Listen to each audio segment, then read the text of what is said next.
טופ 10, אבל קודם חדשות האוכל, באמת אי אפשר לפתוח את חדשות האוכל בשבוע הזה בלי לדבר על סילבסטר, הרבה שמפניה תשפך מסביב לעולם השבוע, ולצידה גם לא מעט קוויאר, שזה הזהב השחור האמיתי, ופה נכנסת הגאווה הישראלית. כן, מסתבר שאת התוצרת הכי טובה של ישראל בכל מה שקשור לחגיגות הסילבסטר לא תוכלו למצוא בארץ, אלא דווקא במסעדות הכי יוקרתיות בעולם. בקיבוץ דן מייצרת חברה בשם קרת קוויאר, כבר כמה שנים קוויאר איכותי במיוחד מדגי חידקן שגדלים בבריכות, הם מחליפים את דגי הפרא מהים הכספי שהדייג שלהם מוכרז כלא חוקי. עכשיו, נהייתה בצורת קוויאר בעולם בגלל שהדייג נהיה לא חוקי. הקוויאר של קיבוץ דן תפס את המקום שלו ככה ונחשב באמת לאחד המשובחים בעולם. רק שתבינו, הוא נמכר למסעדות במחיר של 2,000 יורו, בערך על 10,000 שקל לקילו, ובמסעדות העילית של ניו יורק המחיר שלו יכול להגיע ל$100 לסועד, למנה של 30 גרם.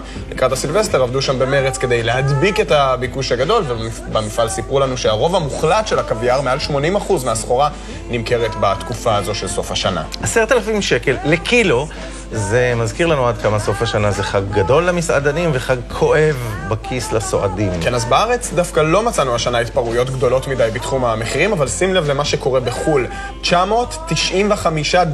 לאדם, לפני מס ושירות, זה מה שתעלה לכם ארוחת הסילבסטר במסעדת פרסה של השף תומאס קלר בניו יורק, מסעדת 3 כוכבי משלן כמובן.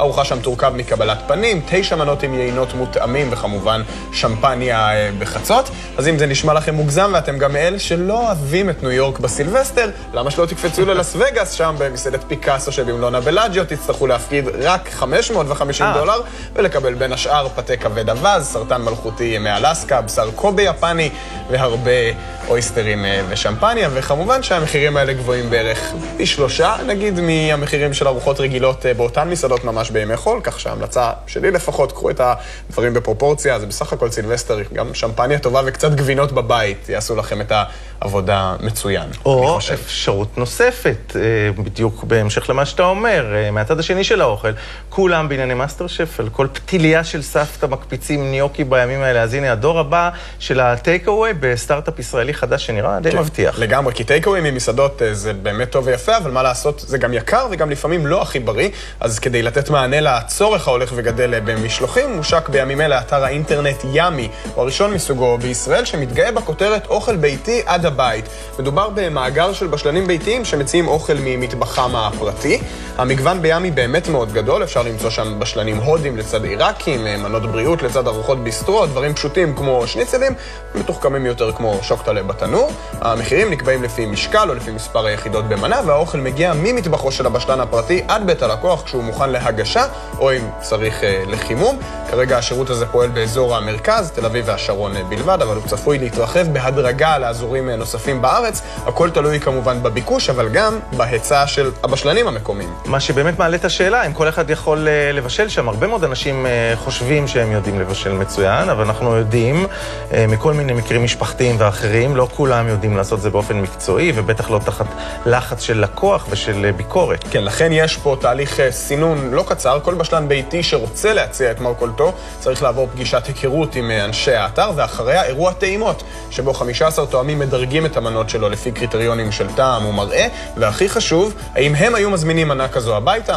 רק הבשלנים בעלי הציונים הגבוהים יכולים להמשיך את התהליך ולהצטרף לאתר. זה רעיון גאוני. יש בעולם בטח כאלה דברים. כן, יש לא מעט דברים שקורים כאלה בעולם. שוב הם העתיקו מאיתנו לפנינו. זה בלתי נסבל. ג'אנק פוד לסיום שמגיע מברזיל, לכל מי שמצא את עצמו פעם בחיים, נגיד, טורף המבורגר, פאסט פוד כזה, ומתחיל לירוק את הנייר של העטיפה שנתקע בשיניים, יש בשורה. זה קורה. זה משהו שמתאים לצרכני ג'אנק פוד רעבים במיוחד, או עצלנים במיוחד. אז זה המבורגר שאפשר לאכול עם נייר העטיפה שלו. זה אומנם גימיק פרסומי של רשת מזון מהיר ברזילאי בשם בובס, אבל זה אמיתי לחלוטין. בורגר שמגיע בתוך נייר אכיל, ולכן לא צריך לשלוף אותו מהעטיפה. המסר הוא כמובן שברשת הזאת אי אפשר להתאפק לפני הביס הראשון. דיווחו שם שהקמפיין הזה היה כל כך מוצלח, עד שאף לקוח שקיבל המבורגר כזה לא זרק את העטיפה. כולם ניסו לאכול אותה, כך שזה גם סוג של ידידותי לסביבה. ממה זה עשוי הנייר הזה? זה סוג של חומר סינתטי, מסיס.